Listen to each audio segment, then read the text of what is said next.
All right, and we live. Y'all, welcome to another episode of Black Girl Interrupted. Of course, y'all already know it's your girl Ash coming to y'all. Y'all know every Tuesday, every Thursday, 8 p.m. Central Time, 9 p.m. Eastern Time.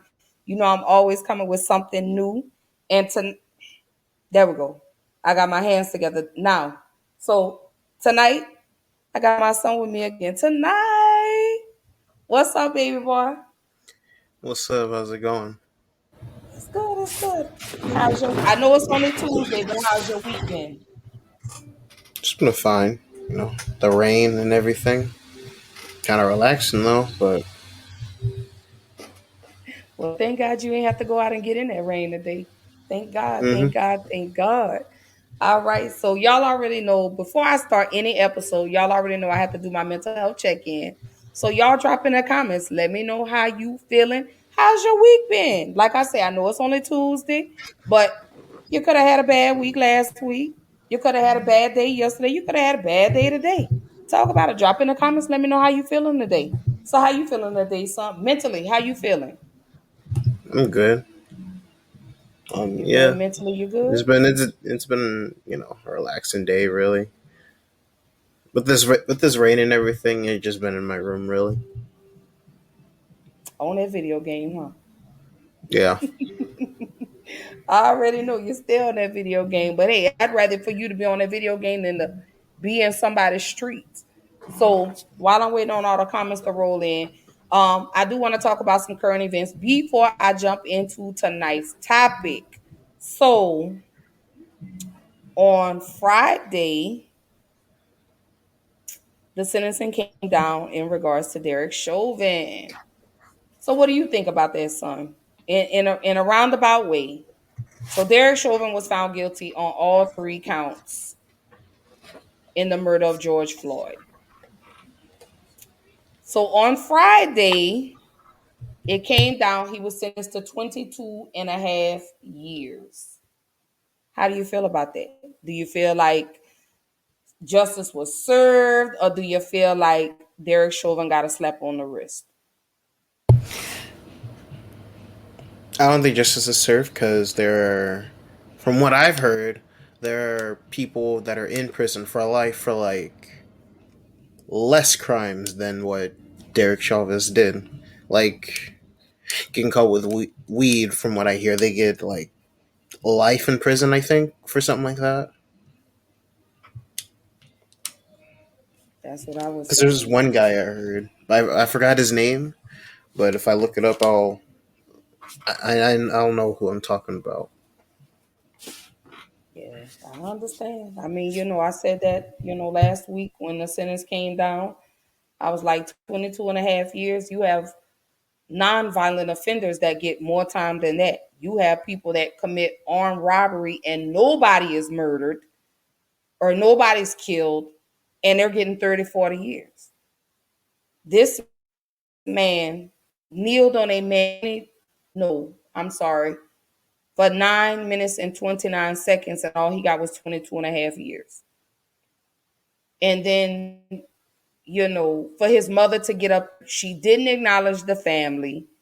First and foremost, she made the whole conversation about her, and I thought that was the most distasteful thing I had ever seen.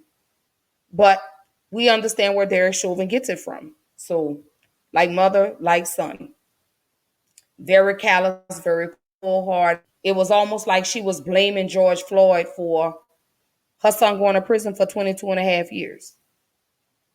How sweet. Like,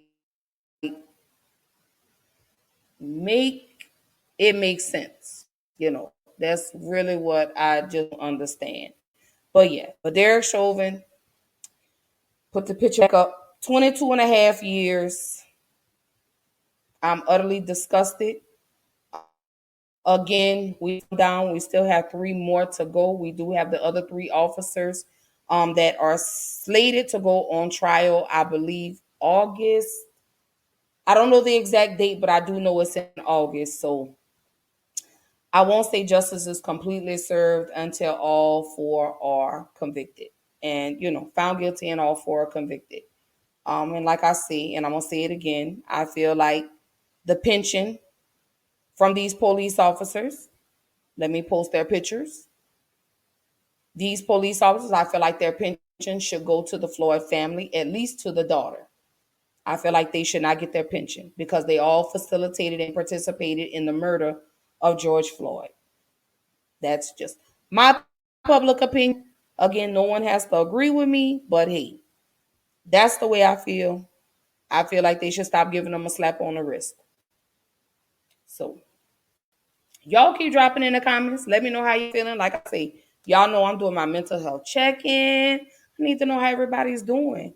So, son, you know the 4th of July is coming. Are you celebrating the 4th?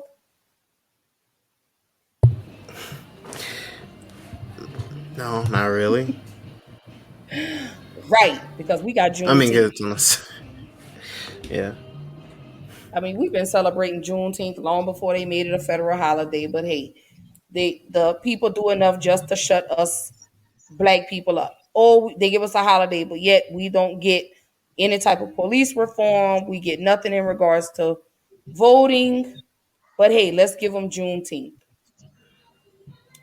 It is what it is. I've been celebrating it as long as I can remember. It didn't make me a never mind if y'all made it a federal holiday. But like I say, y'all are celebrating. I didn't care one way or another because I was still celebrating. Anyways, so y'all keep dropping in the comments. Let me know how y'all are feeling. Like I say, y'all know I do my mental health check in.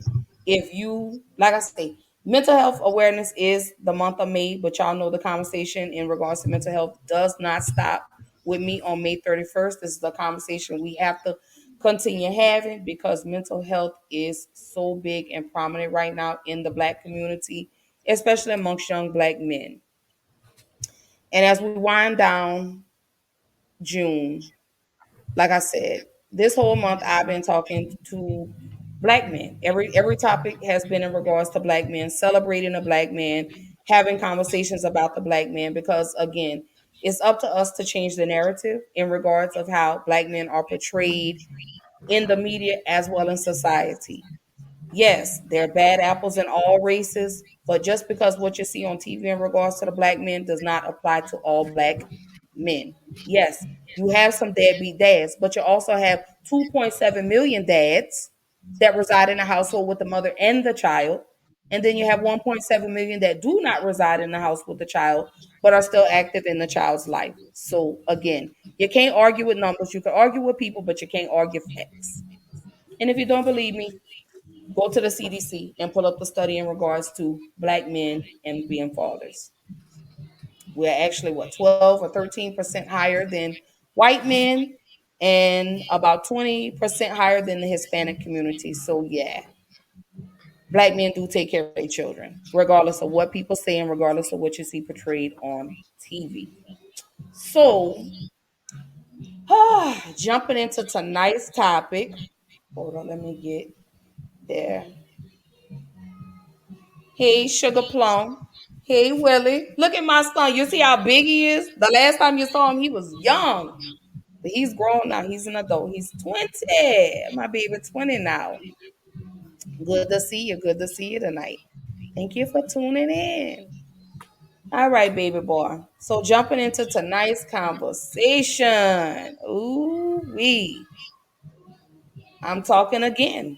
Black mother son relationships. Boys in the motherhood. Hmm. So when you see that, what do you think? What do you think? Black mother son relationships, boys in the motherhood. Let's talk about it, babe.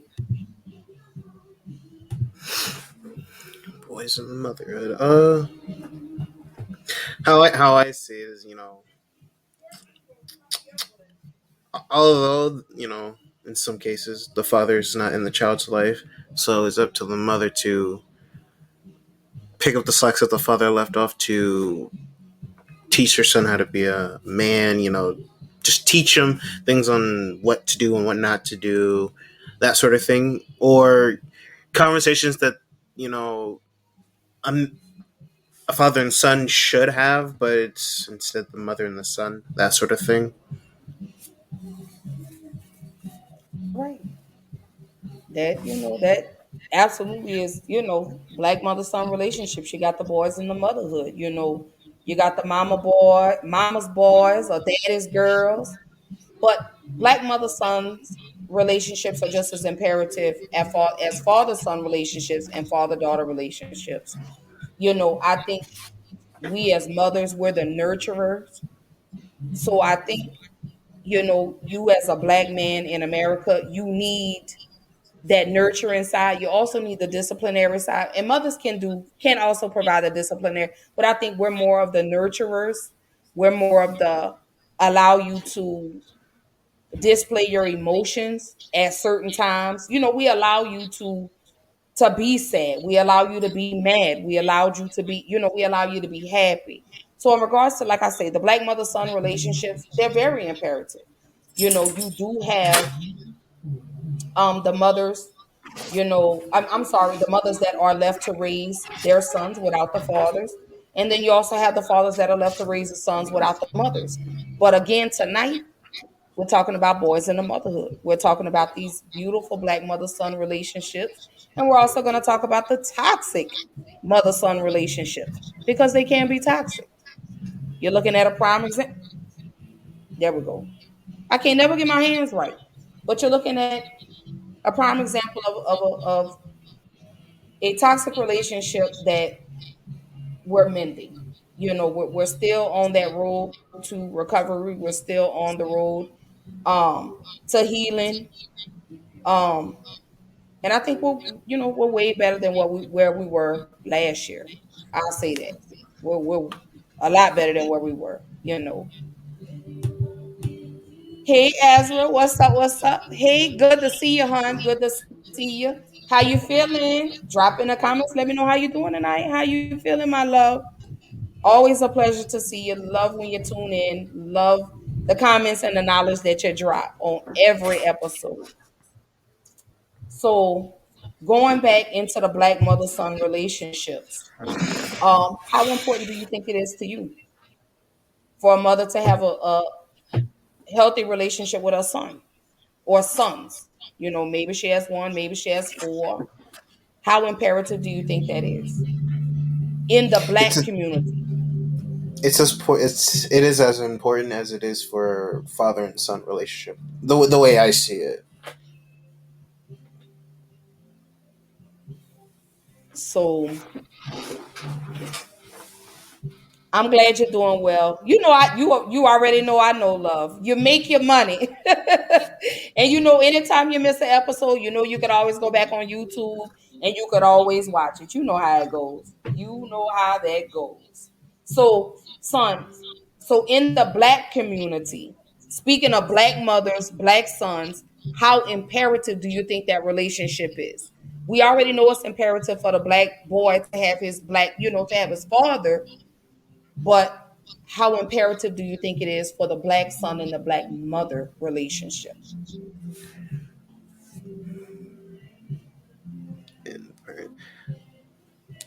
Uh, hmm. Well, obviously, yeah, it is important. I can see it as, I guess, shaping the boy to not treat women, any type of way. Because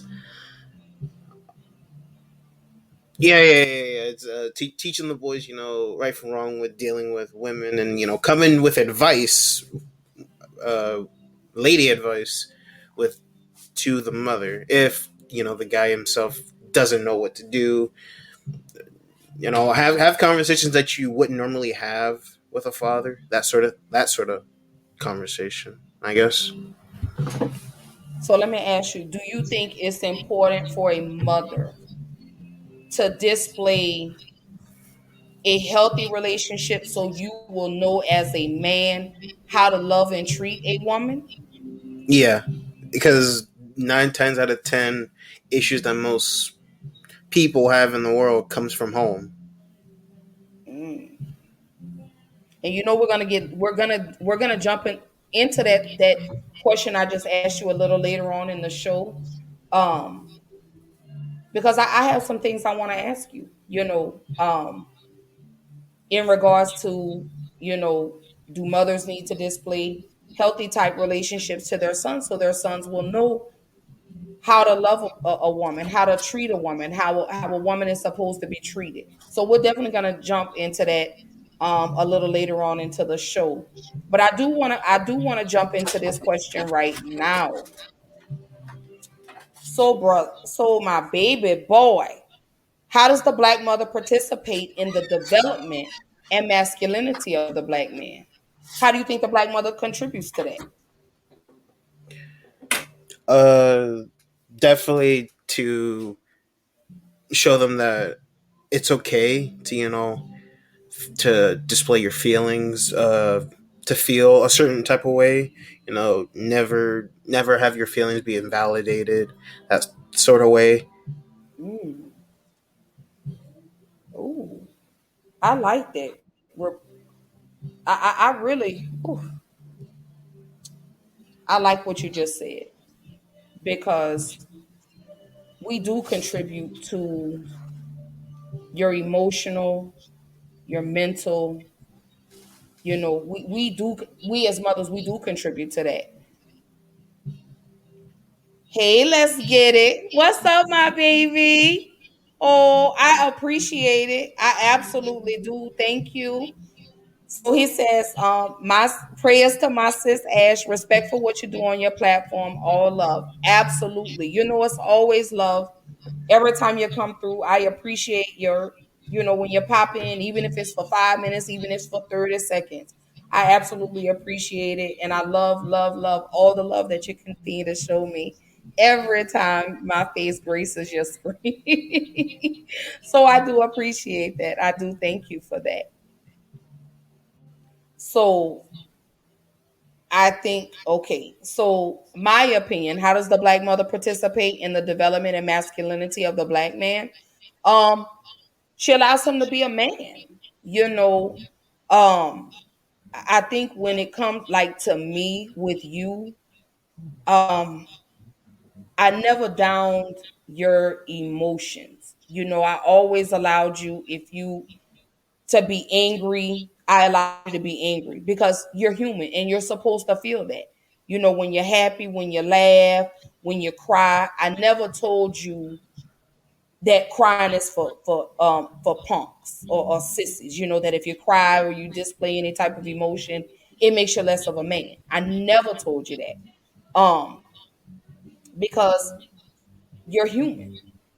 And that's the human side of you is when you're sad, you should be allowed to feel those emotions. If you want to cry, you should be allowed to cry and not feel like, oh my God, if I cry, am I going to be looked at as less of a man or less of a boy? You get what I'm saying? Because I have heard that. I've heard mothers and I've heard fathers tell their sons crying is for punks. You never let a woman uh see your you never be vulnerable with a woman. You know what I'm saying? Because that's a sign of weakness. And I don't want you to feel like that. You get what I'm saying? I remember, you know, moments where you were sad and you cried. And I was just like, oh my baby. But I wanted you to feel that even as you get older. Yeah, you're 20, but even as you get older, when you get 25 and 30, that I want you to know it's okay to cry. And that does not make you less of a man. You're human. When you feel pain, what do? You cry. When you're angry, you're supposed to be angry. When you're happy, you're supposed to laugh, you're supposed to joke, you're supposed to play, you're supposed to do all of that. That does not make you less of a man. And I feel like how we participate in the development, like I say, I described the masculinity part of it, but the development is I give you that nurturing. I give you um that it's okay to feel the way that you feel. It's okay. Um, I just had it and just really completely lost my train of thought. But um I allow you to I just had it, Corey. And it just really complete like my mind just literally just went blank. I feel so crazy right now. The development. How do I participate in your development? Um, no, I can't show you how to be a man, but I can show you how to be loving, how to be caring, and how to be nurturing. And even as sometimes I could show you the the disciplinary side of it as well, if that makes sense. You know. Oh, I love you too, my baby. My let's get it, GA. I love you too, Sugar Plum. So Azrael says, I personally feel like mothers teach their sons the importance of how to choose relationships in their lives. You just said that. The importance of them being themselves and not trying to fit in and not trying to overcompensate to impress. Ezra says, I grew up with my father and not my mother. The combination of having the type of father I did and not having my mom in my life, I typically just stayed away and never interacted with anybody. I didn't know how. I didn't even have a first girlfriend until I was 17. He said I was so lost. So, what do you think about that, Pop? What do you think about what he just said? Because that's Yeah. like basically what you just said. Hmm. And obviously, it's different for everyone. Some people are able to bounce back from that, others may not. Everyone's different.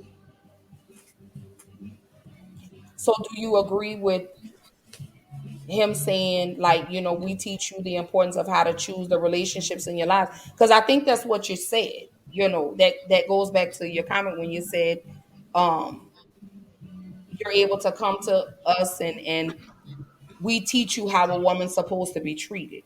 You Yeah. know, open the door for her. Do this and hold her hand. Make sure she's on the left side of you and you're on the right side of her.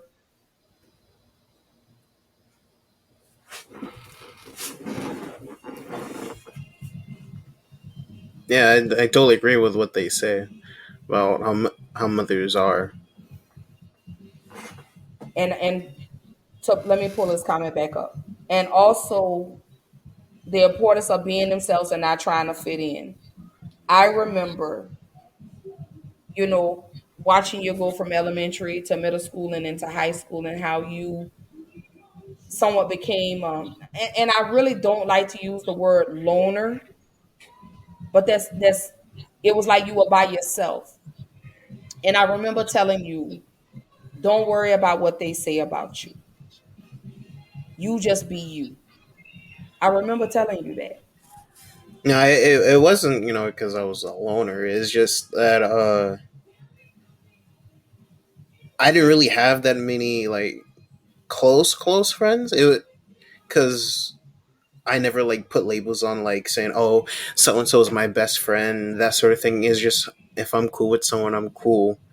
And shifting from elementary school to middle school, it was just I had acquaintances, and also into high school as well. I just had acquaintances. I was cool with people at school, but I didn't. They didn't. I didn't really like hang that much with people after school, after high school, or no, not after high school, but like after school or anything like that, or anyone told me to come hang out or anything like that.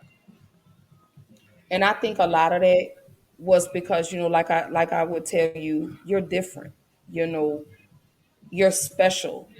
The things that you like to do, a lot of and I'm gonna go ahead and say it. A lot of black kids are not into what you're into. You're into comic books. You're into Marvel and DC. Did I say that right? Marvel and DC. Mm-hmm. Um, you're into all genres of music. You could go from listening to NWA to you could be listening to classical music. And that was one of the and that's one of the things that I love the most about you is that you're just going to be you. And I know it took you a little while to really kind of come into you, but that was one of the things that I admire about you, and I even do still to this day is like you don't care. You're like, and for lack of better words, fuck it. You either like me or you don't. That I mean, and that's one of the things that I admire about you is because you're just going to be you regardless. Whether you're listening to Childish Gambino or whether you're listening to Bach, you know what I'm saying, some type of classical music. So I really love that about you. Um, and that differs you between you and your sisters, because all three of y'all have different personalities. Y'all are all three very different. But I love like I say, I like the fact that at one point you were an introvert. You really kind of, you stayed in. Even though I was like, Corey, go on. I wanted you to go hang out, but I also wanted you to be mindful of the people you called your friends too. So I really love that. And I love the young man that you're growing into be. You're soon to be 21. January will be here before you know it. So you're soon to be 21. So I can't wait to see what happens when you turn 21 and how your life propels after that. So I'm absolutely excited.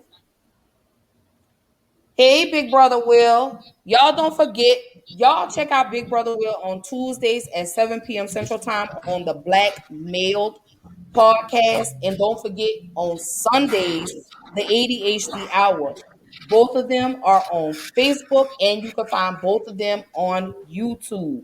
So y'all check in with Big Brother Will, because man, he did an amazing episode. I totally forgot all about it, but he's doing some segments. Tonight he's doing the cancers of the black community, and tonight he started with black on black violence. I hate I missed it, but don't forget, y'all can always follow the Black Male Podcast on YouTube and catch the recap. Because trust and believe, I'm gonna tune into it. I hate I missed it, but hey, I'm gonna go back and watch the recap, and I'm definitely gonna leave my comments on it. So big ups to you, Big Brother. And look forward to me and Big Brother Will. We have an amazing project that we have coming for the end of the year. So y'all stay tuned for that. All right, baby boy. So I have a video, and I actually grabbed this from the Oprah Winfrey Network. Yeah, but I normally have my notification set, so it normally notifies me when your show goes live. But I don't know, YouTube does whatever it wants to do. But hey, I set my notification so that way I don't miss another episode. But the recap, I don't know, for some reason the replay is always better. It's like, when you cook a pot of gumbo, it's always better the next day. Your replay is better than an hour or so after your show. So I'm gonna definitely tune in. But like I said, y'all tap in with me and Big Brother where we have an amazing project that we're working on that we are going to discuss with y'all further on down the road. So look forward to that. I'm telling you, it's always better because it's like you miss something the first time, and then when you go back and you watch it, like, oh my God, oh, I missed that gem, or I missed that jewel. So I absolutely love it. Y'all tap in with Big Brother Will. Like I say, he has some amazing topics he's talking about, and oh, I can't wait to watch the replay. So going into this, which leads me to this video. So the next question is, how do black mothers and grandmothers destroy their sons? So let me play this video for y'all. So I pulled this video off the Oprah Winfrey Network. Um, and watching this episode, wow, I saw myself. Let me say that. I saw me in this video clip. So hold tight, and then we're going to jump into that conversation after the video. I have only known this young man 24 hours, and there's no way in the world, just reading his space, that I know he's gonna allow a man to abuse a woman in his presence. She doesn't think about me that way. She doesn't. Well, because I then just you saw don't him need playing to be basketball and going on dates so together. What? And Mind your business. You say that you don't see the man that your son is, so I'm asking you, since this is not a demonstration of a man, you need to tell me what man you're using to measure him with. Which one? my idea. Which is Your idea. Now, is that the idea you trained him up to be? No. Oh, so how in the blazing bejesus are you holding him accountable to a standard that you didn't teach him, his father didn't give him, he don't even know what it is, and yet as his mother, you sit in his face and tell him you don't respect him as a man? Tell me how that works. Help me.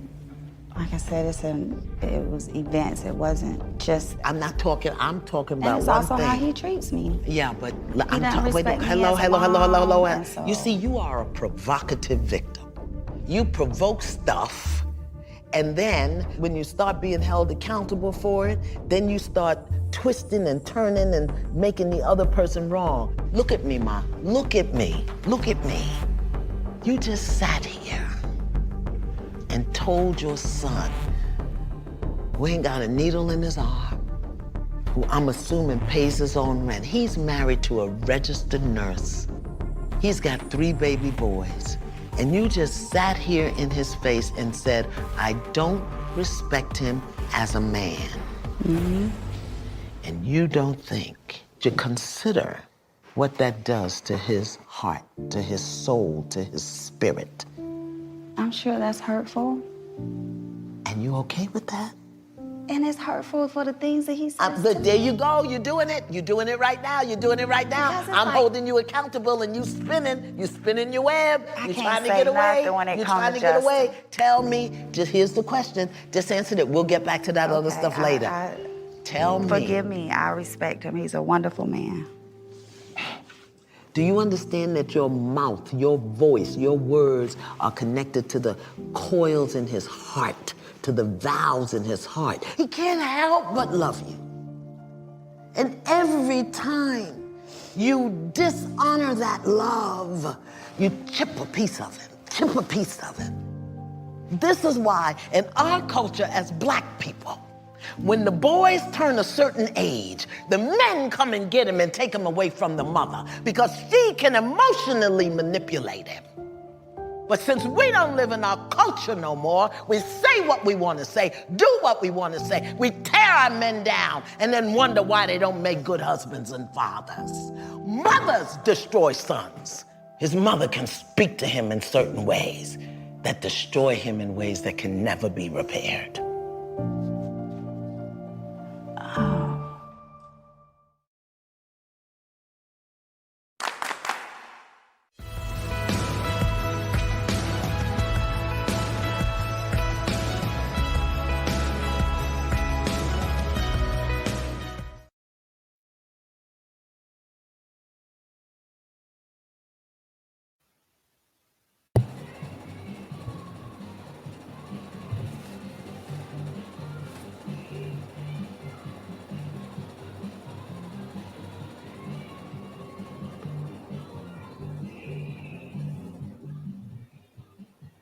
So now let's jump into that question. How do Black mothers and grandmothers destroy their sons?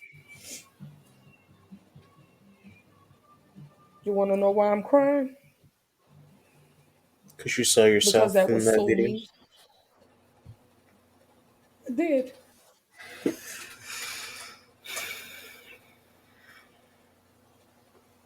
I absolutely did.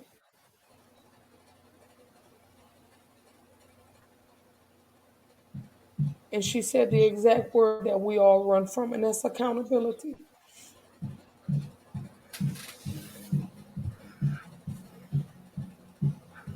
I see so much of myself in that woman. It was so easy for me to disregard your feelings to make me feel better. It was absolutely easy for me to be the victim because it fit my narrative, not realizing and understanding how I was destroying my son. I absolutely can relate to that. And to see that, I saw me. I saw that woman that I had to stand and look at in the mirror without realizing how I was destroying my child, my son.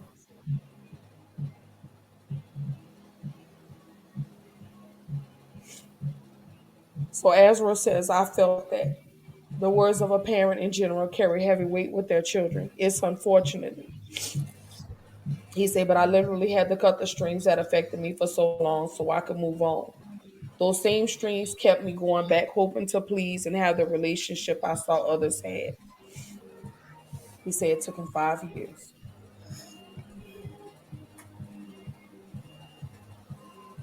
It took me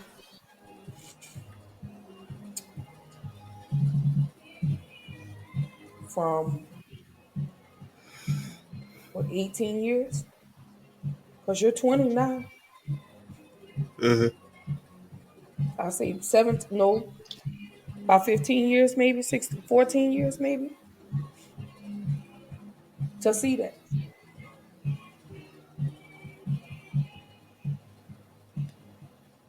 It was easy for me to inflict my pain on you, and then I'm mad at you for you feeling the way that you feel. It was easy for me to do that. All the while, I'm not knowing that I'm literally destroying my son because now you look at black women differently because of me. Would that be safe for me to say? I can't say that I did at the time, but but as I grew older, everyone's different. Not all of them are the same.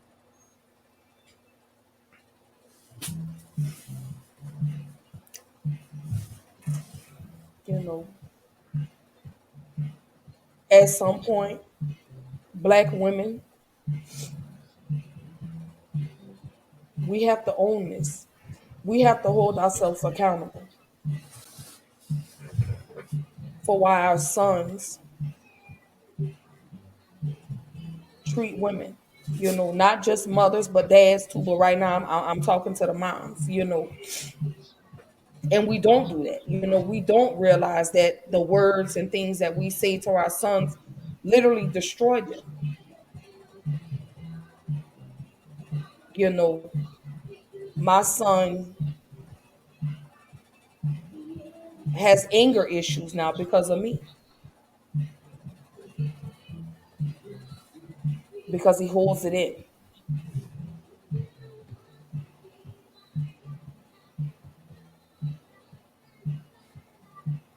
So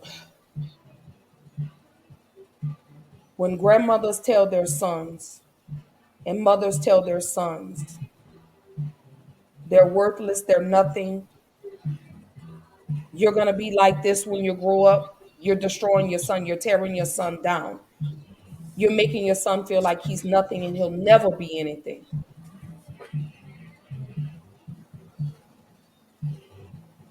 because of the type of men that we've dealt with. That influences your son or your sons. We got to talk about that, moms. My personal relationships that I've had were not the best, and my children should not have had to be around it. But because I was only thinking about me and not thinking about the long term effects that my relationships would have on my children, was very selfish of me. So I'm asking you, son, how do you think black mothers and grandmothers destroy their sons? Like the woman said in the video, they hold their sons to an ideal of what a man is supposed to be because of previous relationships, or yeah,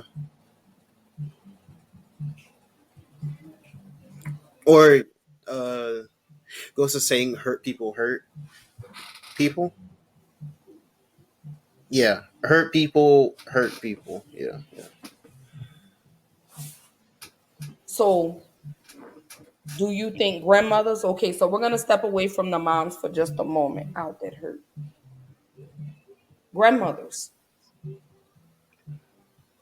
Do you think grandmothers destroyed their sons? Like, I know you don't know much about your grandmother, your dad's mom, but knowing how your dad is, do you think his mom destroyed him and didn't show him or teach him how he's supposed to be with his children? Well, I mean, I hear he has two others, and they're doing well. I don't know how they're doing, but he still has those, and I think he's in their life. I guess. Mm.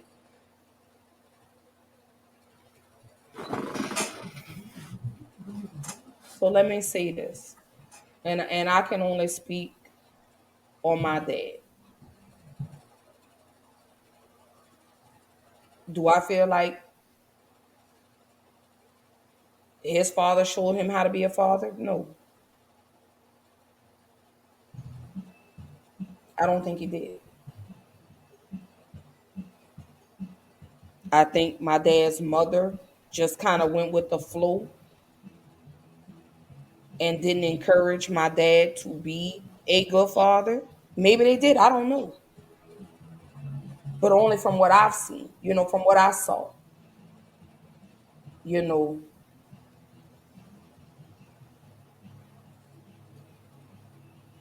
my dad he learned from his dad. His dad was a womanizer. My dad was a womanizer. Learned behavior,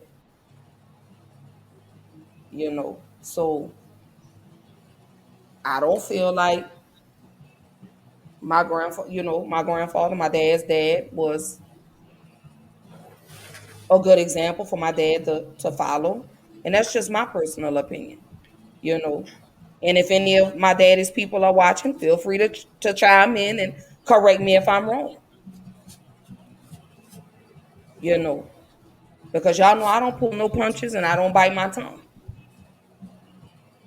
So looking at my dad and even looking at my brother, my brother may be a good dad to his children. I don't know because I don't have a relationship with him. But I know looking at my dad, that's definitely not the kind of man I want. I pray and that you'll be a better father than your dad. Even though your dad is not active in your life and has not been, uh, I pray that you'll be a better father to your children. I pray for that daily. That you'll be a better person despite the tumultuous relationship that me and you have had over the years. Um, I hope you'll do better than that, be better than that. You get what I'm saying, if that makes sense. Hmm. In regards to being there for your children, putting your children before your needs, your children's needs come before yours. But yeah, I absolutely hold myself 100% accountable for your issues. And yeah, I do believe, mothers and grandmothers, yeah, they do tear their sons down by the type of men that they bring around their sons. Sons look and feel like that this is the way a man is supposed to be. When you have a man that's laying in your house that's beating on you, or he's doing drugs, or he's touching on your child, boys grow up and they see this and they think that this is okay. So moms, we need to be mindful about the type of relationships that we display in front of our sons and our daughters. But tonight I'm talking about the sons. But I do feel like we destroy y'all, mentally, emotionally, spiritually. with the words. We don't uplift you enough. We don't encourage you enough. We don't empower you enough. We're constantly tearing the black man down because of what the last man did.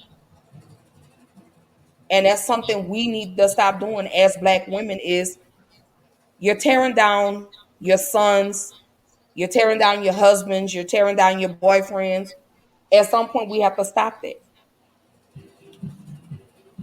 Because all you're doing is destroying him for him to turn around and destroy another woman. Period. Like I say, she said the key word in that video, and that was accountability. One of the things that a lot of us run from. I'm not gonna lie, I ran from it for years until reality slapped me in the face, and it was like, you need to wake up and you need to get your shit together. Period. And you're looking at the wake up call right here next to me. You're looking at the wake up call that slapped me in the face. You're looking at the wake up call that gave me a whole reality check. You're looking at the wake up call that gave me the mirror and said, you need to look at yourself now. That's the wake up call right here next to me.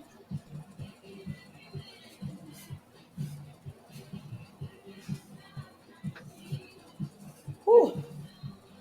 I'm sorry, son. I don't be trying to put you on the spot, baby boy. I don't be trying to. I promise I don't. I really don't. But uh, you just, you never cease to amaze me. Do I get mad at you about some things? Yeah. Do I want to choke you out sometimes about some things? Yeah. But I have to let you work through your emotions. I have to let you work through your feelings. You know, when you broke down in my arms that day, oh man, that was the greatest feeling ever. Not in a bad way. So don't take it like I'm saying it in a bad way. That was the greatest feeling ever because in that moment, I felt like I had finally gotten a breakthrough with you. And you were able to be vulnerable without judgment. That's how I look at that. So I love that moment. No, I didn't record it because that was not a moment that needed to be recorded, but that was a beautiful moment for me and you. You know, the way you allowed me to just hug you and just let you allow your tears to flow. I woke up the next day on cloud nine. I think I cried myself to sleep because I was just like, I'm finally making some headway with my son. I loved it. So don't feel embarrassed and don't feel ashamed because in that moment, that was a moment you needed because that was you were holding that in. You had it balled up, and it just took for me to kind of poke at it a little bit for you to peel just a little bit of the skin off, for you to tear one of the little band-aids off. So I absolutely love that moment we had, and I appreciate it.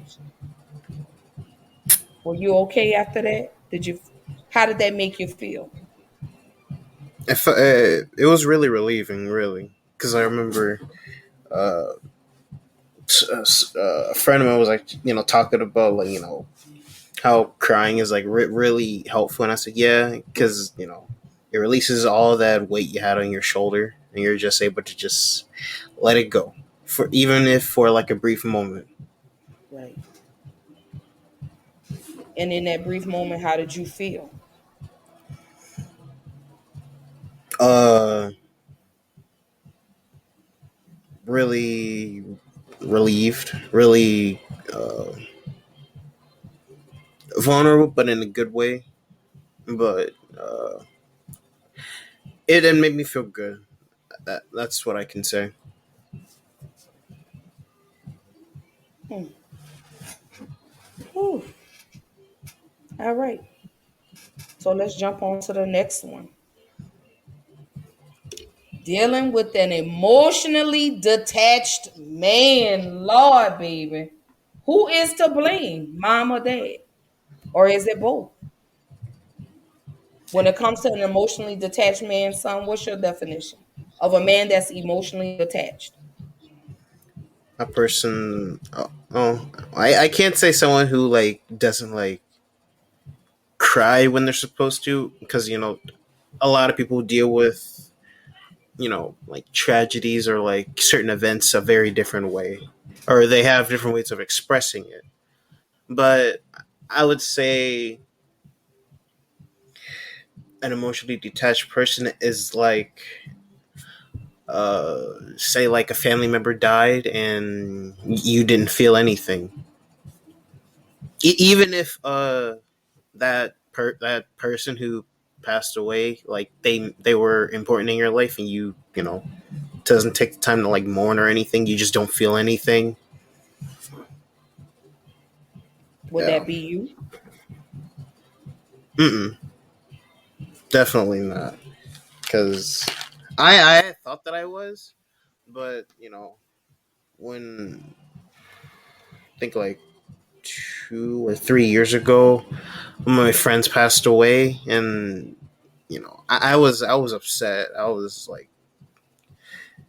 wow, like like that day. I just didn't feel like doing anything. I just sat in my room and just sat there and just cried to myself. So when it comes to your emotions, when you're dealing with me, would you say you're emotionally detached or your emotions? Mm-mm. I wouldn't. Mm-mm. Not. I mean, I can't say before I was, but you know, no, not really. No. Mm-mm. So to me, I think my definition of an emotionally detached man is a person that just doesn't care one way or another, one way or another, just kind of like, man, I'm not gonna cry, man. That's for punks, or man, Mm-hmm. um, because we as women we're left to deal with men like that, that show no vulnerability, they show no side, no emotion. Period. Like when you're having a conversation with them, they just completely shut down and they're just like, okay, whatever. When it comes to dealing with someone that's emotionally detached. Um, and do I feel like mom has a lot to do with that? Yeah. Mom and dad both. Because like I said, it goes back to my previous statement in the beginning when I said, you have moms and dads that tell their sons, if you cry, I'm gonna give you something to cry about, or you better not cry. Crying is for sissies. Real men don't cry. You suck it up. You a man. Men don't do that. And men become emotionally detached because we didn't allow them, again, in those moments of pain, we didn't allow you to cry. Like if you fell off your bike. I've heard men and women, and I've heard grandparents tell they sons, get up, walk it off. It don't hurt, when really it does. But I didn't allow you to feel the pain in that moment. Or when you're sad. I'm telling you, don't cry. Crying is for little, oh, you cry, you go to your room. But you're sad. So I'm supposed to let you cry. I'm supposed to let you feel those emotions because you're human. That's the human side of you. It doesn't matter if you're male or female. Because if I'm sad, I'm going to cry. If I feel like I want to cry, I'm going to cry. If I want to be angry, I'm going to be angry. If I want to laugh and joke and be happy, I'm going to do all of that because I'm human. Let's take the oh, he's a man, she's a woman, only women cry, boys don't cry. Yeah, they do. And we as black people need to stop telling these men that it's wrong for them to cry, that it's wrong for them to display any type of emotion, and that's not the truth. If your son comes to you crying, allow your son to cry. That does not make him less of a man because he's crying. If he's sad, allow your son to be sad. That does not make him less of a man because he's sad. He's human. And humans go through all various ranges of emotions. When you fall off your bike, you may not cry, but it hurts. If you scrape your arm, you're going to be like, "Ooh, that hurts." You know what I'm saying? Or if you bump your head or you burn your finger, you're going to be like, "Ooh, shit, that hurts." Allow a person to feel that pain. And we as black moms, stop telling your sons that. Stop not allowing them to display their emotions. Stop it. Because see, when he gets in a relationship with with his girlfriend or his wife, and she's trying to have a conversation, he's gonna shut completely down because he's gonna remember my mom or my dad or my grandmother or my auntie or whatever prominent female figure in my life told me that if I cry, I'm weak. Or if I display some type of emotion, I'm too vulnerable. And women take advantage of vulnerable men. Stop it. And it happens far too often in the black community. And then you wonder why you got these men that you in relationships with that can't emotionally be attached to you. And then you have these women that tell these men, "You's a whore ass nigga, you a bitch nigga, you da da da, you this, that, and the third."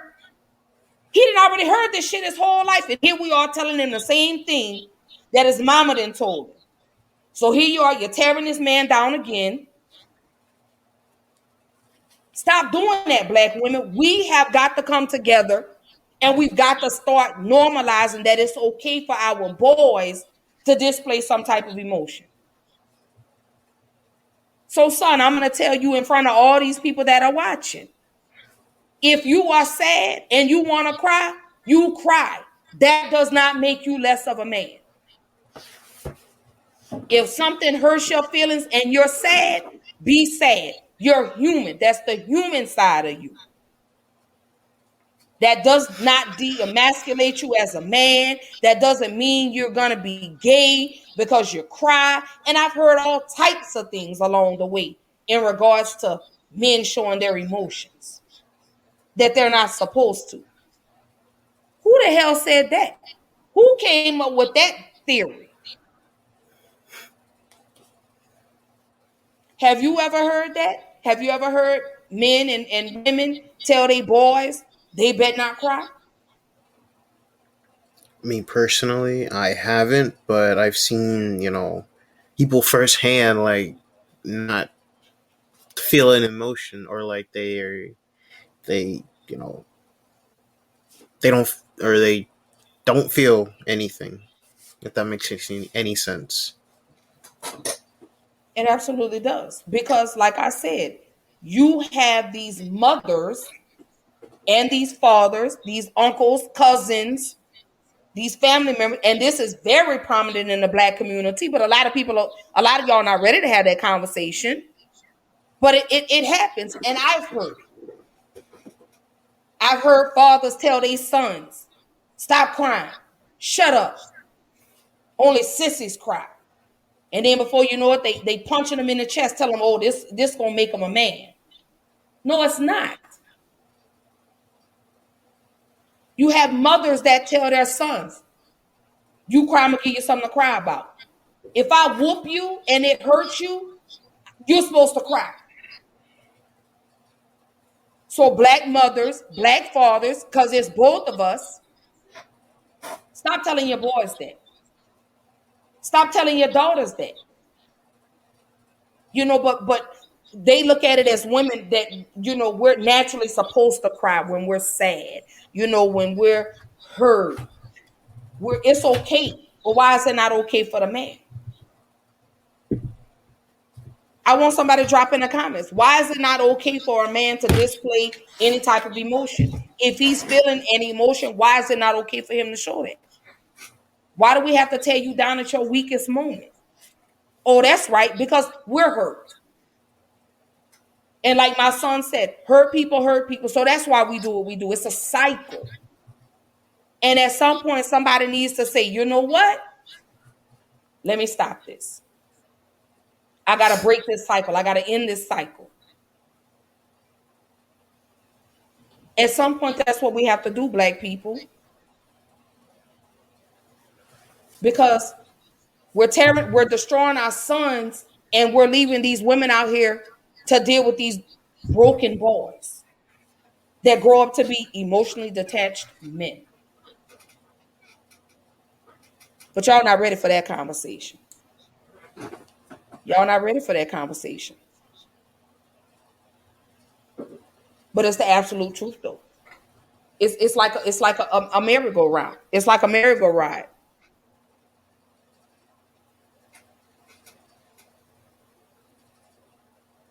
You know, we tell our sons this, we tell our sons that, and guess what? They carry it on into their adulthood. They carry it on and they're like this with their children.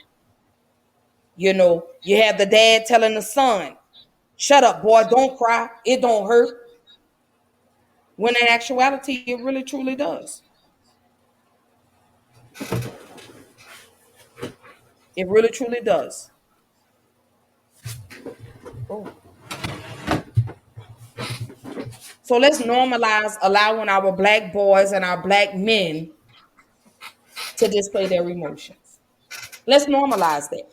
Let's normalize and allowing our husbands or boyfriends, significant other, whatever you want to call it, and your sons to cry if they need to without telling them only weak men cry. No, because I done seen the hardest dudes cry.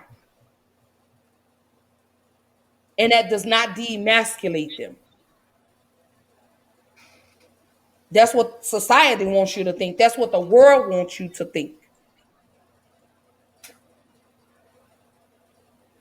So, Black men, you want to cry, baby, cry. You want to feel some kind of hurt or some kind of pain, baby, feel that. Because let me tell you something, you still a man at the end of the day. Because real men do cry. And Ashley from Bad Girl Interrupted said that.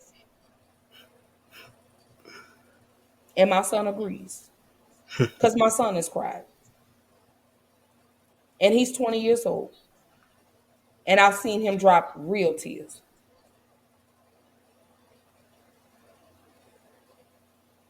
So it's both. Who do you think is to blame, mom or dad?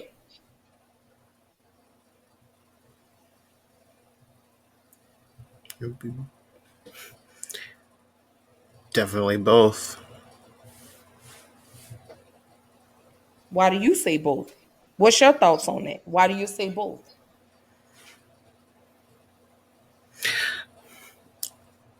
Yeah, it's definitely both because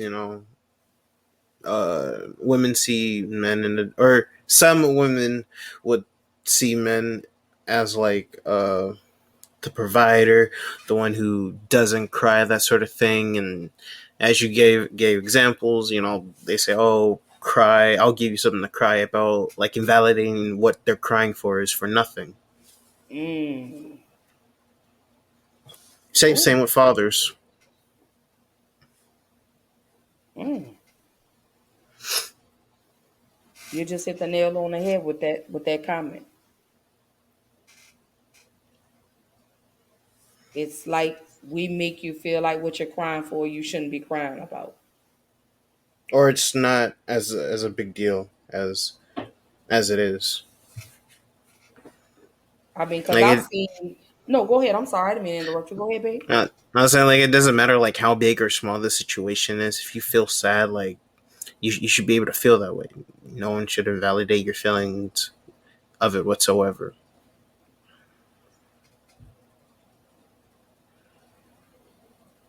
So Ezra says it's both for one simple reason. He said both parents are present. If one continues to do it, the other has been allowing it. Ooh, Big Brother will say sometimes single mothers try to make their sons into what they want from a man. Ooh, they not ready for that conversation.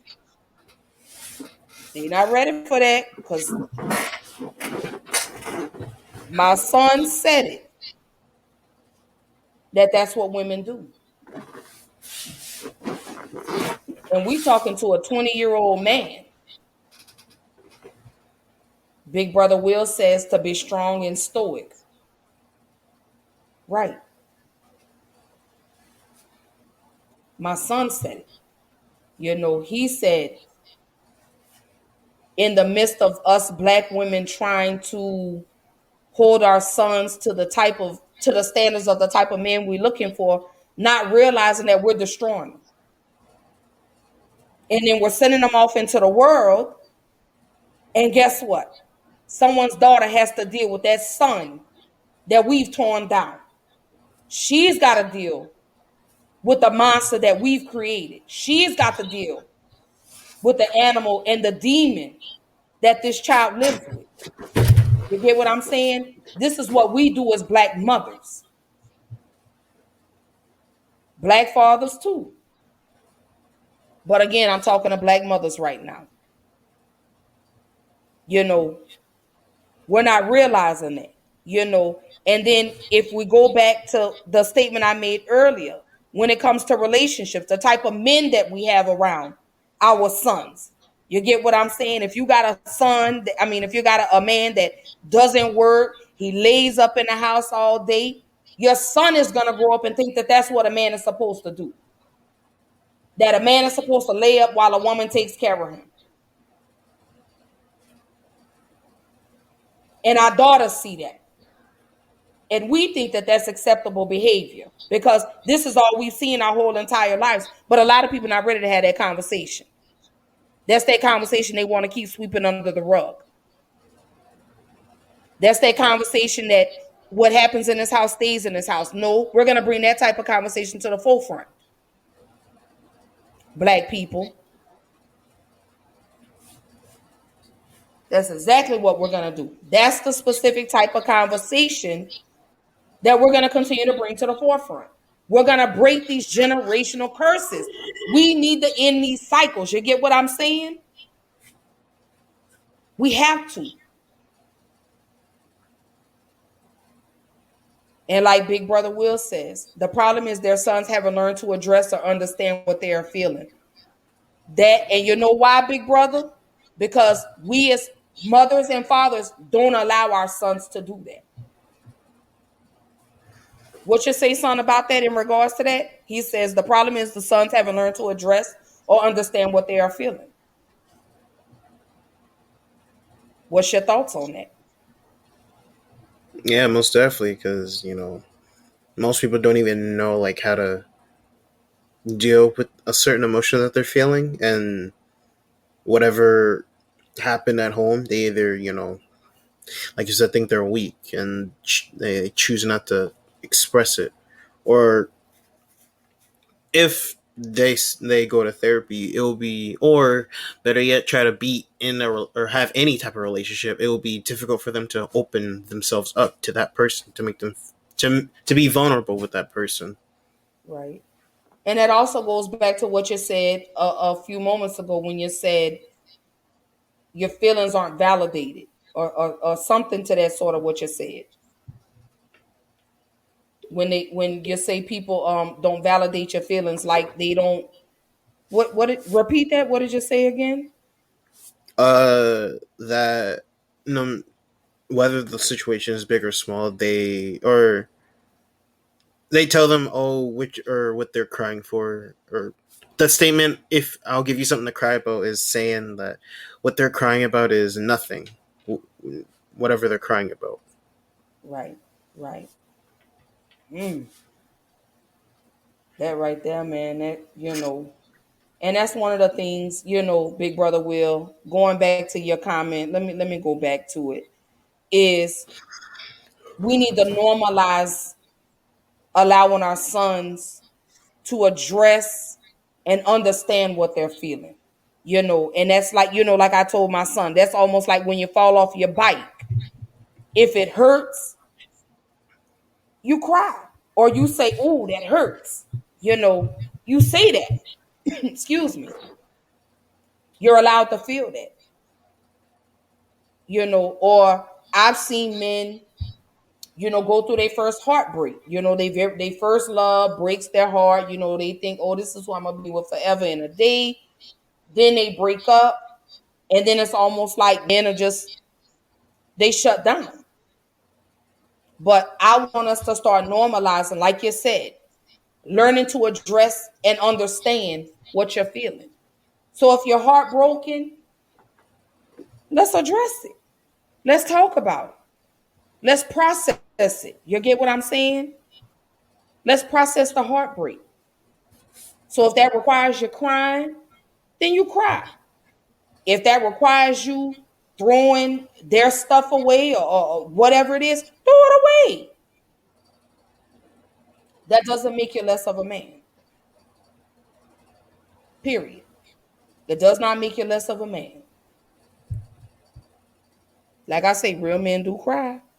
I've seen it. I've seen the hardest dudes cry. And I'm talking about boo-hoo cry. I'm talking about break down like a baby cry. I've seen it. And I love that part. I love that. I love for a man, yes, I have been toxic and I've not allowed a man to display his emotions and I've made him feel worse than what he does. I own that. But again, like my son said, hurt people hurt people. So because I was hurting, I wanted everybody else around me to hurt too. I did. I did it. So Ezra says, to follow up on, I'll give you something to cry about, is stating that your internal turmoil is never anything to cry about. He said this external pain is far more pressing, which leads to holding in internal pain and learning to deal with external. Right. Interesting. Big brother Will, what you think about that? Ezra always comes through. That's why I love Ezra so much. I can't wait to get him on a show with me. Um, but I love that. You know, again, that goes to you, baby boy. You hold a lot of stuff in.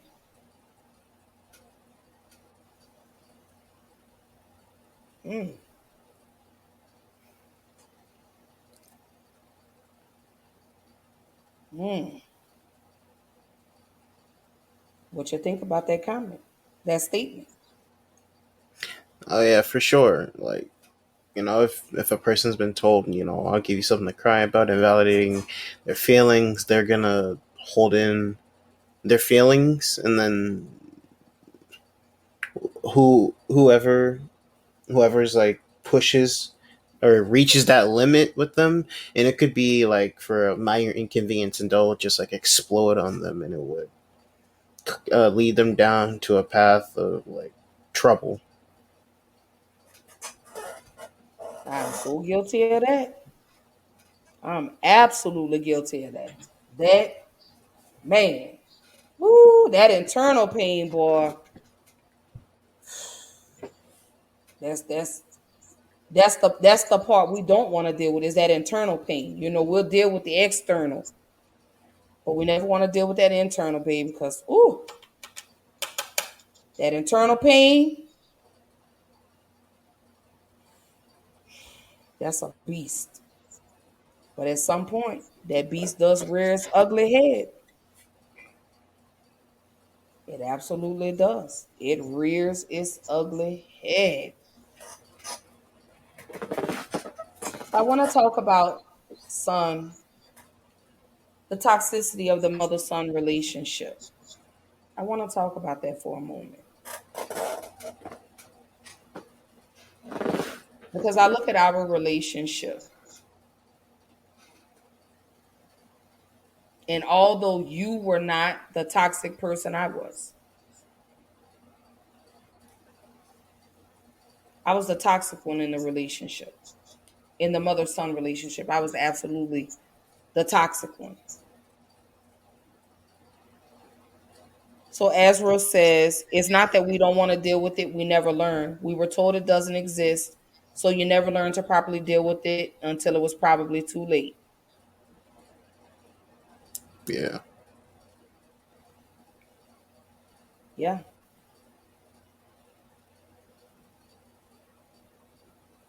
And then, and to let me pull this back up for just a moment. And to piggyback off of that, or to respond to what you're saying, Azrael, um, I didn't know how to deal with it, you know. And I'm seeing the same pattern in my son.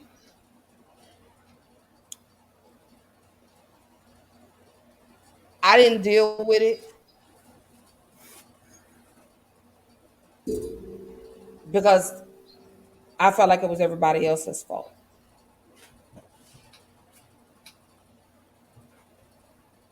Big Brother Will says it makes him numb to everything except external. You want to talk about that, Pop? Mm-hmm. Yeah, like He said external pain. It yeah, makes because you numb to everything except external pain. yeah, because I can admit to having experienced like those internal feel or internal pains, and then like brushing it off like it is what it is, instead of like feeling that way.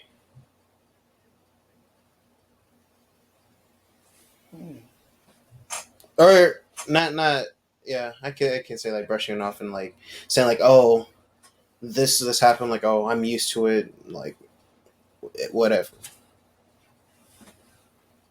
So let's talk about Christmas Day.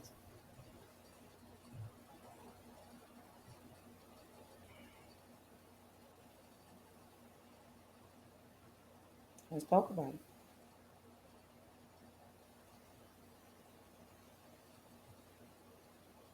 Because I see so much of you. I no, let me change that. I see so much of me in you in regards of how you channel your anger instead of addressing the person or addressing the issue. Because that was me. You know, it like you say, it would be the smallest thing. And because I had so much piled up here, it caused me to explode. And that's you.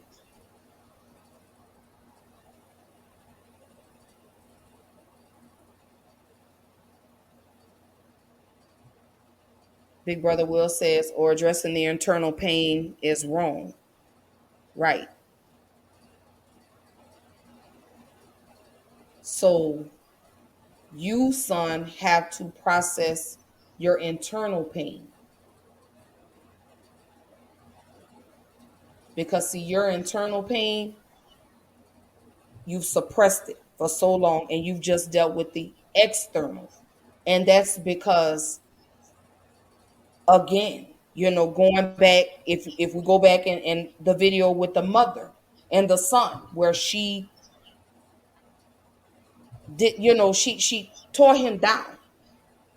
And then I didn't properly show you how to deal with your internal pain either.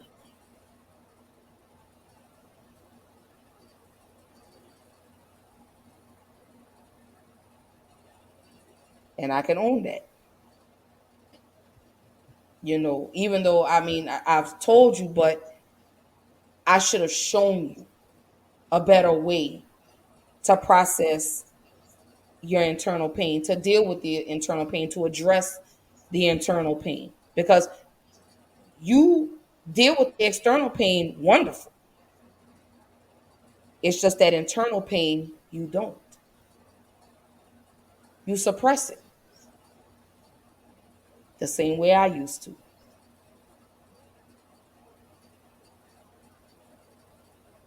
So, in regards to your emotions,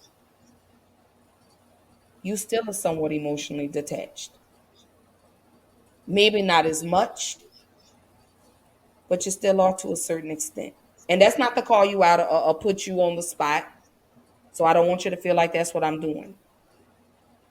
But again, I see so much of me and you that, when we had our conversation, that's why I told you, I've got to find better ways to help you channel your anger. Because you're either going to end up hurt, dead, or in jail because of your temper, because of your anger, because of this internal pain. So I have to work on that with you in the midst of working on it myself. I've gotten better. Let me say that. But the conversation is not about me. I'm talking to you. Um, and that's what I need to do as a mother. Is I need to create a safe space for you to address that internal anger without interjecting or invalidating your feelings. Does that make sense? Hmm. Would you agree or disagree with that? Yeah, I would agree. Yeah. That's because what I don't want to see happen is you get in a relationship with a nice young lady and she's trying to express her feelings to you and then you shut down. You get what I'm saying? I don't want to see you carry this on to your children, my grandbabies. Whenever I have some grandbabies, please don't rush it. Thanks. Um, you already know the rules. It's a 2 hour limit. No, but seriously though, but really though, um, I do. I want to work on that with you. I'm gonna not let me rephrase that. I'm gonna work on that with you. You know. So Ezra says, I believe internal pain is most effectively dealt with by first identifying it, second understanding it, but only by doing the first two can you even get to step three, which is actively devise a way to healthily resolve it. Identifying is relatively easy, but understanding can be quite difficult. He say that's his opinion. But that's a fact though. That's a fact. Ezra, you know, in order to get to step three, you do have to go through step one and step two. Like you say, you have to first identify what the problem is. That's like, when you go to the doctor. Okay, let me use that example. You go to the doctor, right? Because you're having stomach pains. Well, the only way to get relief is you have to first identify what's causing the pain. Was it something you ate? Was it something you drank? And then once you identify the issue and you realize, oh, okay, so I can't drink Cokes anymore. I'm just using it as an example. So in order to get to step three, again, you have to first identify, you have to understand that, okay, I'm having these stomach pains and it's because I'm drinking too many Cokes. The Coke has too much acid in it. So therefore it's upsetting my stomach. So in order for me to get relief, I got to stop drinking the Cokes. And that's step one, two, and three. If that makes sense. So with you, son, we still have to address your internal pain. Because I think you still have some unresolved issues that you just really kind of suppressed and really kind of pushed to the back. That you put in this big suitcase that you pushed all the way to the back of the closet. So now it's time, and I'm not saying unload it all at one time, but I'm saying it's time for you to go and it's time for you to pull that suitcase out. It's time for you to open it up And it's time for you to address one issue at a time in order to get to the relief. Because carrying this luggage is going to constantly keep weighing you down. Do you want to carry that the rest of your life? Do you want to carry this baggage the rest of your life? Do you want the cycle to continue? Because, see, I had these suitcases. And guess what? I made you and your sisters carry these luggage, these suitcases that y'all didn't ask to carry. So guess what I had to do? I had to pull that big old suitcase out, which was the root, and I had to open it up, and I had to address every issue that was in that suitcase.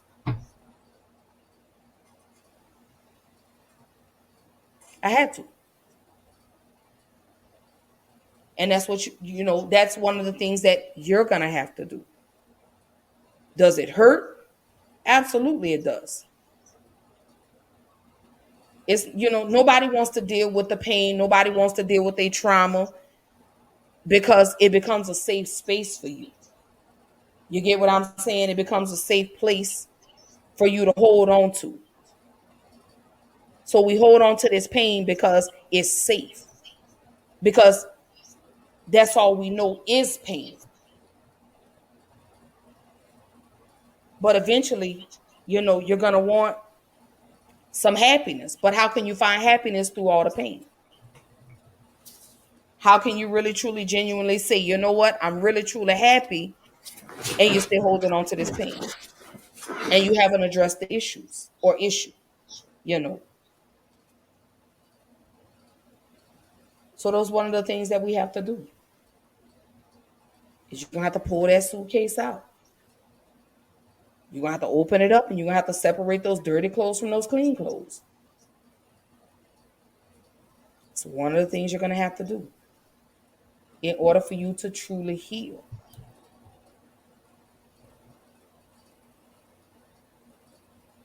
But you have to do it when you're ready, not when somebody else says you have to do it. You get what I'm saying? Mm-hmm. You have to be tired. And I was tired. Eventually you're going to get tired of dragging that luggage from here to there. Eventually you're going to be like, you know what? I got to get rid of this. I got to dump this trash. But you do it at your time, not because someone tells you you have to do it. You do it because you truly want to heal. You do it because you truly want to live a happy, productive life. That's what you do. And I encourage that. You find what works for you in regards of being able to address your issues. If that's writing, if it's you doing your own podcast, you know what I'm saying? You find what works for you, what becomes a safe space for you, not just with me, but within you too.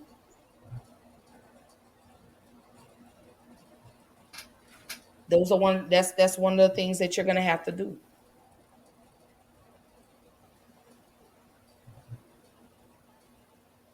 You got it? Mm-hmm. All right. So let's go on. The toxicity of a mother-son relationship. I could absolutely relate to that. Because again, I was the toxic one in the relationship with me and you. By the things that I would say to you, the things that I would do.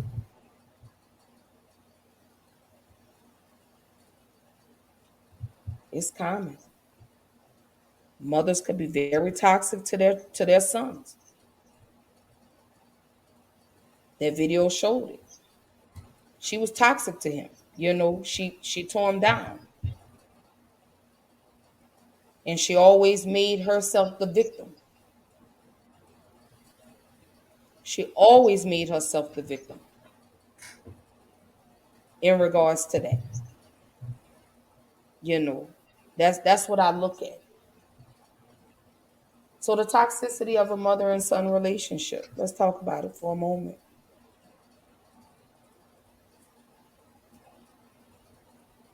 What's your thoughts on that? I mean, it really hits them like really hard if it's like having a toxic relationship with someone that's supposed to love and care for you, like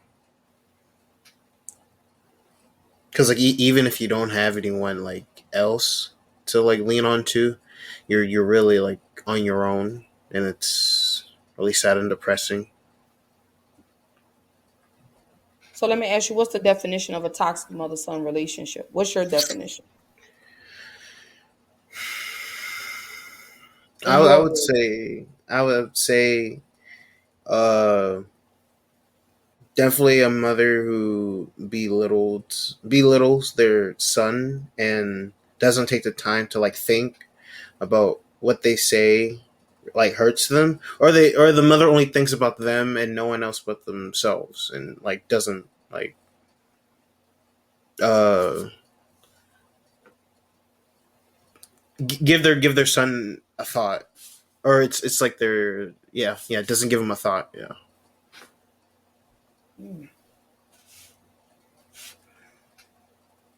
Toxic.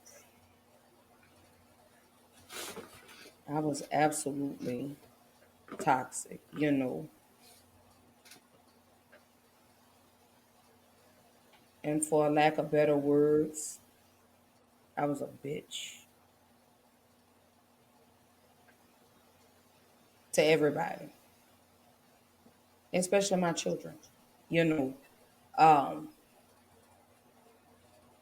when it comes to, like I say, toxic relationships, you're lethal to the child. It's like, being bit by a rattlesnake.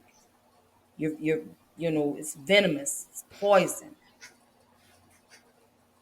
and we poison our children with the things we do, the things that we say, the way we act, not just at home but in public, or around other family members. We create toxic relationships. We create toxic environments. And you don't necessarily have to be the toxic person, but it could be the person that's around you, the person or the people that you've allowed around your children create toxic environments. You know, I could look back at, I won't say any names, but that was a toxic relationship. And y'all were involved in the toxic relationship. You know what I'm saying? Because you saw the things that went on. Very toxic. That was, me only thinking about me and not thinking on the fact that what if my son grows up and thinks that this is okay, that it's acceptable to talk to women this way, or it's acceptable to treat women this way, or even my daughters, teaching my daughters that it's acceptable for men to treat you this way, that this is what love looks like. That's toxic. I go back and I look at, our grandparents' relationships.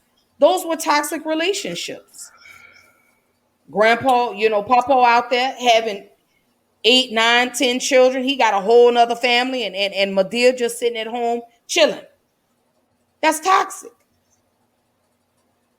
Allowing things that you would normally do happen, that's toxic. We control what's toxic and what's not toxic. We can control that. The only way that I could clear out the toxicity between me and you is I have to be a better me. And in order to be a better me, I have to fix me. I have to heal the broken pieces of me so that way I could be healthy to you and to your sisters. And that goes with you. You know, you got to heal the broken pieces of you so that way you'll be a better man to your wife and to your children. Again, it's like a cancer. You got to cut it off. You got to cut off the blood supply in order for the cancer to die. And that's what me and you have to do. We have to get to the root, to the cancer of the relationship, We got to cut off the blood supply for it to die in order for us to heal.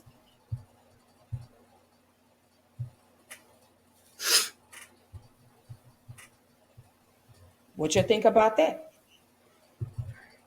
Would you say that that's a safe or accurate statement in regards to you got to cut off the cancer, you got to cut off the blood supply? Because if you're not, it would just be an endless cycle of pain. Or, like you said, a generation curse.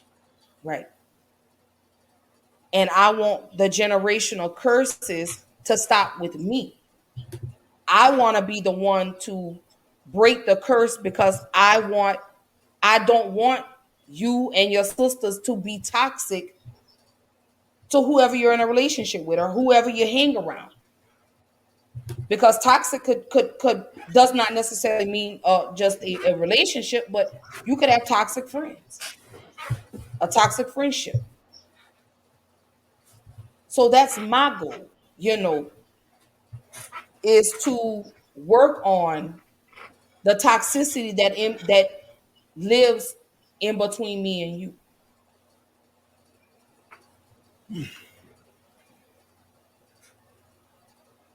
So what you want to say in regards to that, Pop? I mean, I'm not sure what else to say. I mean, you've hit it. You've hit the nail on it pretty much. It'll be pretty much like repeating what you said. So Yeah. And then, but in your words too, in what what you think, how you feel, in regards to that. Like I said, I want to end the cycle because hmm again, I want my children to go on and live healthy, productive lives, and not carry this cycle on to your children and their children, and that and so on and so forth.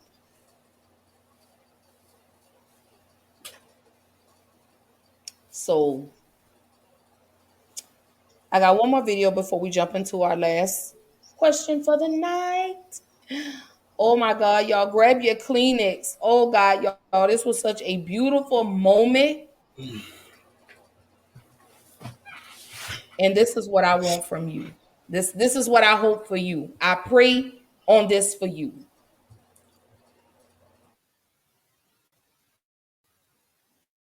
I'm really, really proud of you.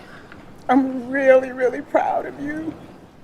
I'm sorry for the damage that I did. Please forgive me. Please forgive me. I was emotionally and verbally abusive. I used you as a container for my rage. The rage against my own father. I cursed God that He gave me sons because of the rage that I had. You are not responsible. You are not responsible for my rage, for my emptiness. And for 27 years out of my 64, I've been working on my own healing. The best gift that I can give to you. So you can see something different and be somebody different and do something different. And I'm really, really proud of you. I'm really proud of you. What do you want to say to her? I forgive you. Oh. Okay, let me just take my shoes off. I can't take it no more.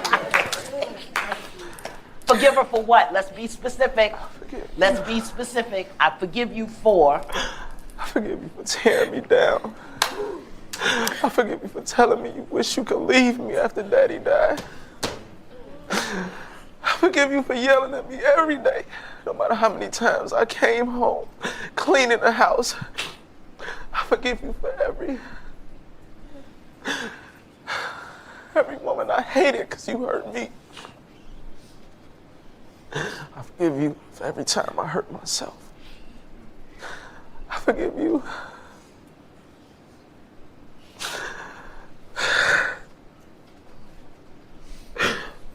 I love you. I don't know what I would do without you. But I forgive you for not being who I needed you to be. I forgive you for not being who I needed you to be, who I wanted you to be. Yeah. who I didn't have growing up without a father. I needed you so bad and you were at work. You were gone. When you got home, I was sitting on that couch. I had popped 50 pills and you walked past me and didn't even notice it.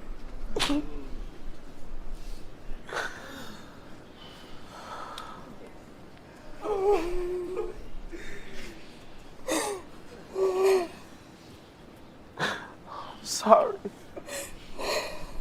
I'm sorry for not getting help when you told me to. I'm sorry for putting all these kids in your life because I know at times, as much as you love them, they could be a burden to you too. I'm sorry for not acknowledging how much of an impact you've played in my life. I can honestly say, I know I didn't have a father, but the man that you married that I remember, that's who I model myself after. I only saw her for 7 years. But even though you weren't my father, Mom, you showed me how to be a parent. And I never walk away from my kids because of you.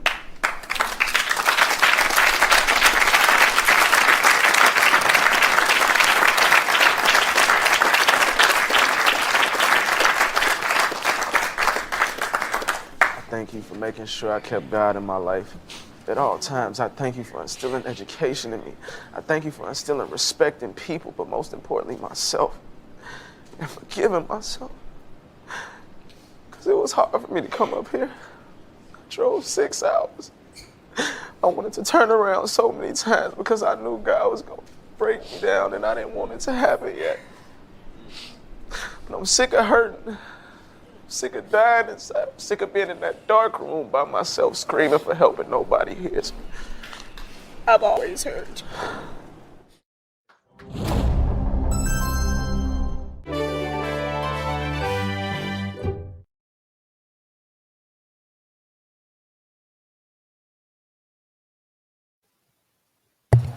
Oof.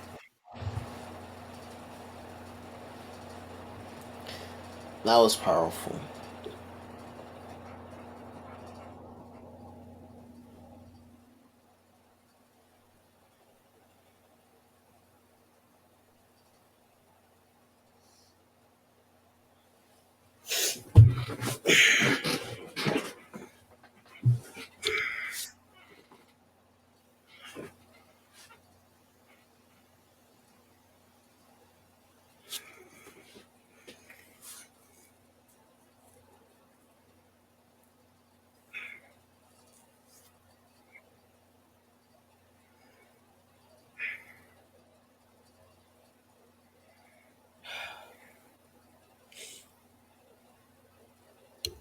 I'm sorry.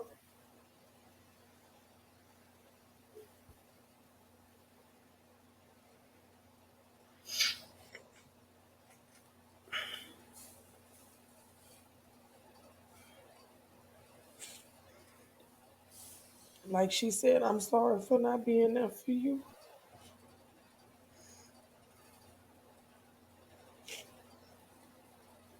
In the times that you needed me, I'm so sorry.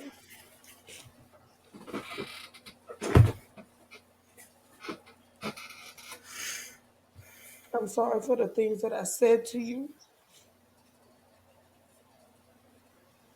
I'm sorry for telling you that I should have had an abortion with you.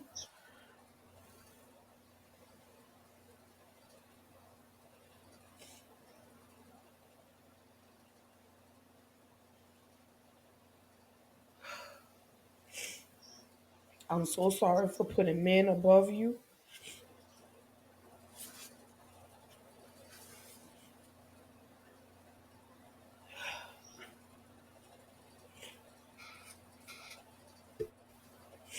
I'm sorry for making you carry my pain.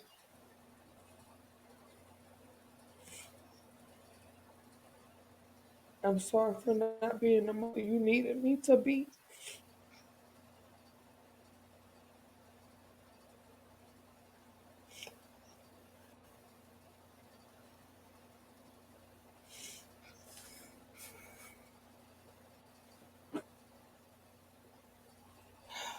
I'm sorry for being verbally abusive to you.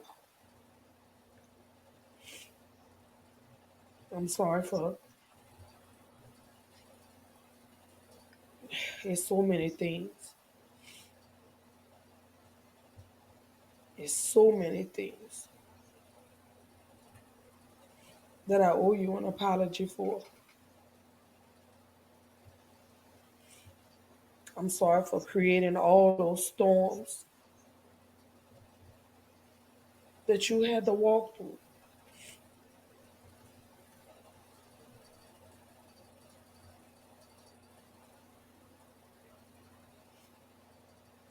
I'm sorry for you being my verbal punching bag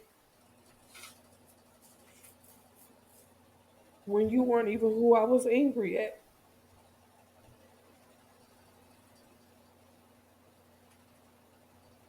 But I wanted somebody to feel my pain. I wanted somebody to hurt as much as I did.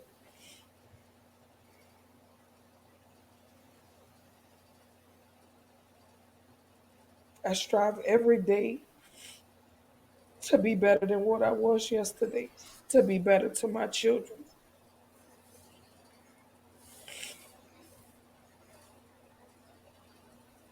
because y'all deserve the healed me, the happy me, the healthy me. That's what y'all deserve. You don't deserve this Ashley, the broken one, the mean one, the toxic one. You deserve the one that holds herself accountable. You deserve the Ashley that's able to stand in the mirror and say, you know what, I fucked up. That's the mom you deserve. The mom that knows how to love, the mom that knows how to nurture, the mom that knows how to validate your feelings.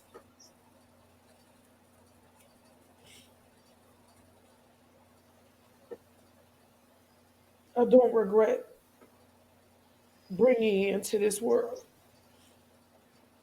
I do regret making you live through the bullshit that I caused and the bullshit that I was going through. I regret that because y'all didn't ask for that. That's what I apologize for. And I promise myself every day to be better every day for my babies.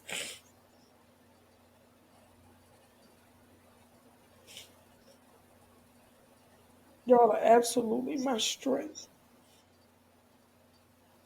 Y'all are absolutely why I keep going. Y'all are my reason for living.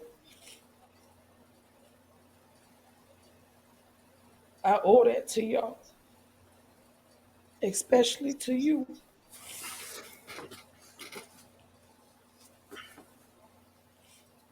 And I do hope one day that you'll actually forgive me.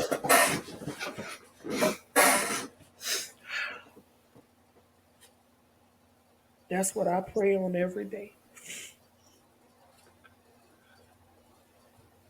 Just for a better relationship with my children. That's all that matters to me. Is that I fix myself to be right for my babies.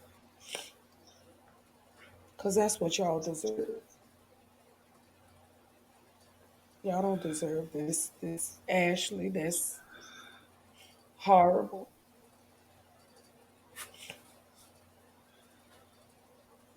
You deserve a mom that loves and adores you. Because I think you're an amazing young man.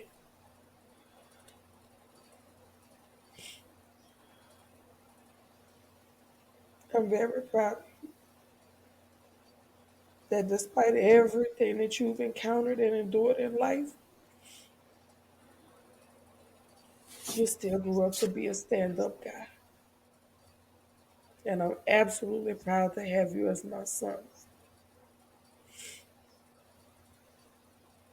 I love you so much.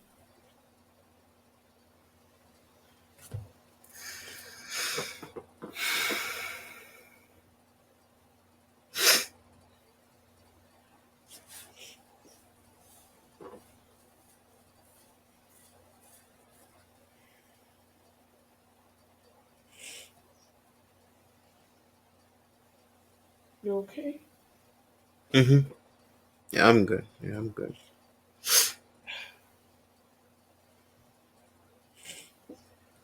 That's the mom you deserve.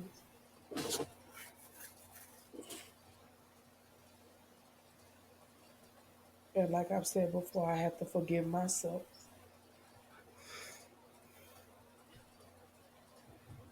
I do. But just know every day I'm working on it. Every day.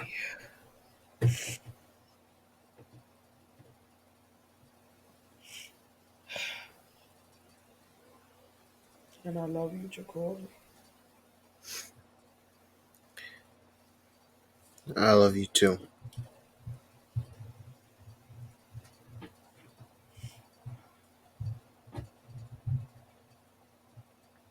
I absolutely do. I adore you. I look at your pictures every day and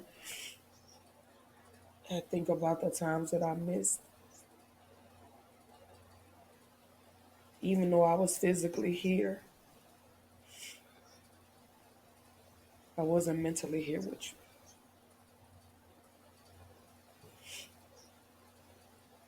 So yeah, I still think you're the coolest kid I know.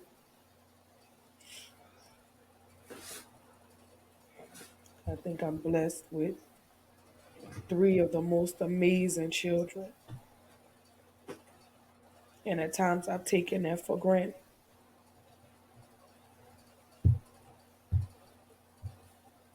It took for me to be broken all the way down to realize how amazing my children really truly are.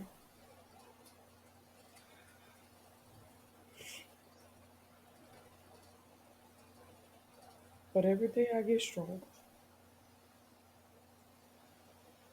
And every day I strive to have a better relationship with y'all. Every day. And I mean that from the bottom of my heart. This is not for this show. This is real.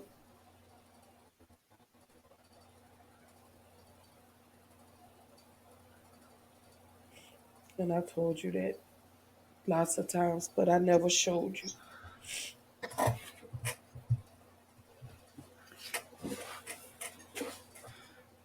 But I do. I love you, Pop.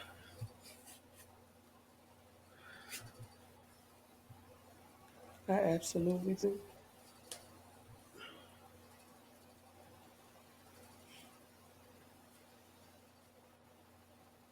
Yeah, you look like your mom.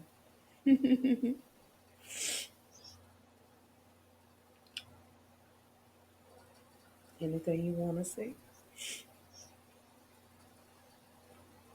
No, I'm lost for words. So yeah. Mm. I understand. I want you to work on being a better you.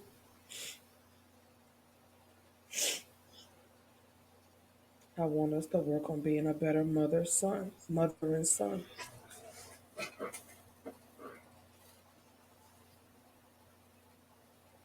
I do. And I won't stop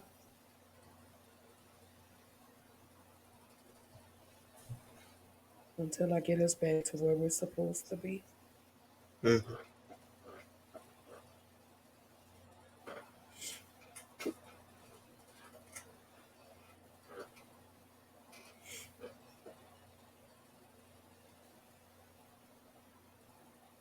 You look like you got something to say.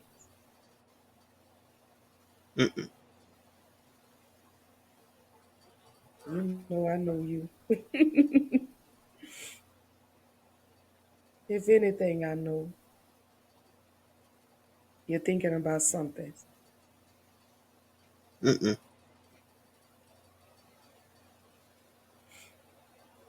But I love you. I really do.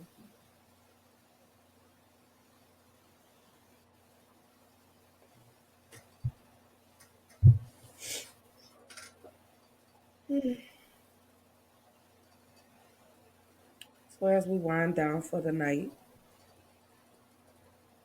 what do you think? Can a mother teach a boy how to be a man?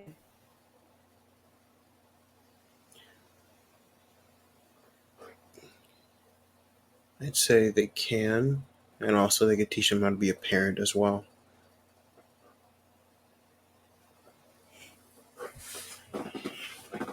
Explain.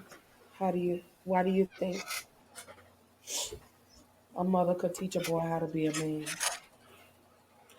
All it all leads to if their father was there, if or better yet, it's better with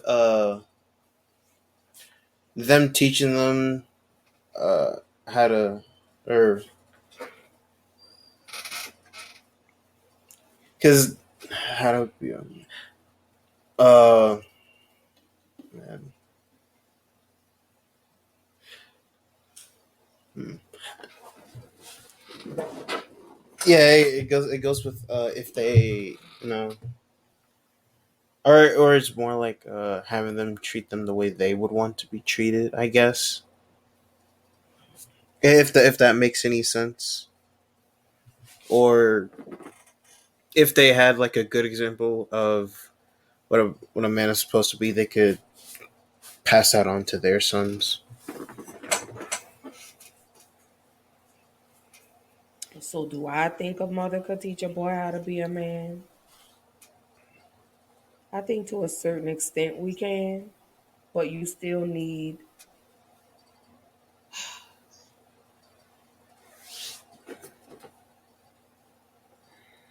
that male figure in your life, a positive male figure, Hmm.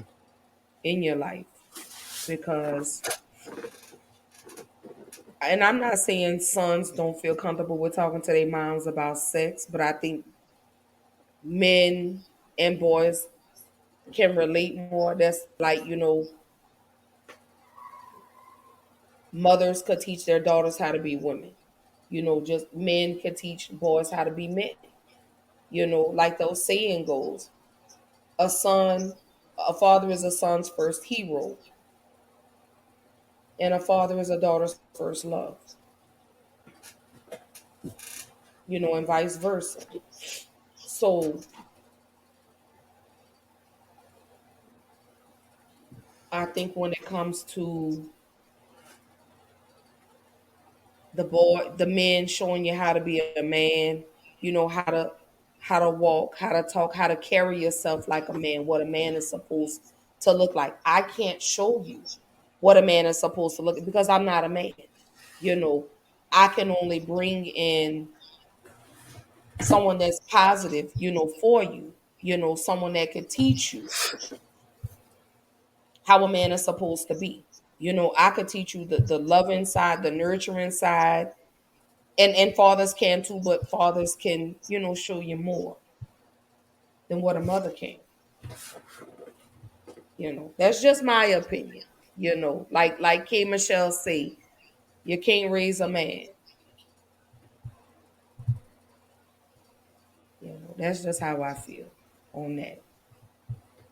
I'm not saying it's not possible, but it could be done. But I think more a man could teach a boy more so how to be a man than a woman can. You I know we're forced to do it. When the father leaves or he dies or whatever the situation is, we're forced. And again, like the young man said in the video, the man that his mother married was who he emulated himself after because that was a man. You can't emulate yourself after me. So, all right, well, let's roll into the final thoughts for tonight. What do you have to say, Pop? Uh, Basically, like mothers, please, like, don't invalidate your child's feelings. Let them feel however they want to feel, no matter how big or small the situation is. Let them, because you don't want them to be emotionally attached. Like, no one. Mm-mm. So we have another comment that rolled in. He said a mother could teach a boy about respect, about courtship, but I don't think they could teach them to be a man.